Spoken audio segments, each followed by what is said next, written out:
अथ श्री दुर्गा द्वात्रिंशन्नाममाला।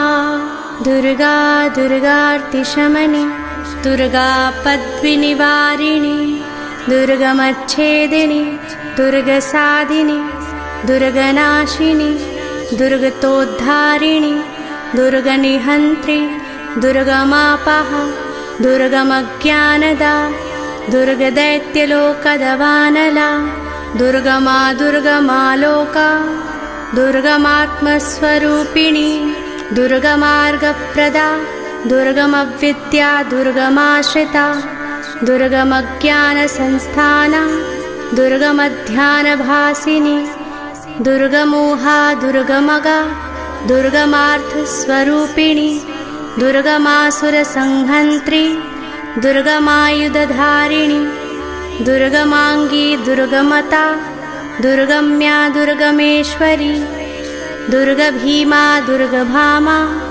दुर्गभा दुर्गदारिणी।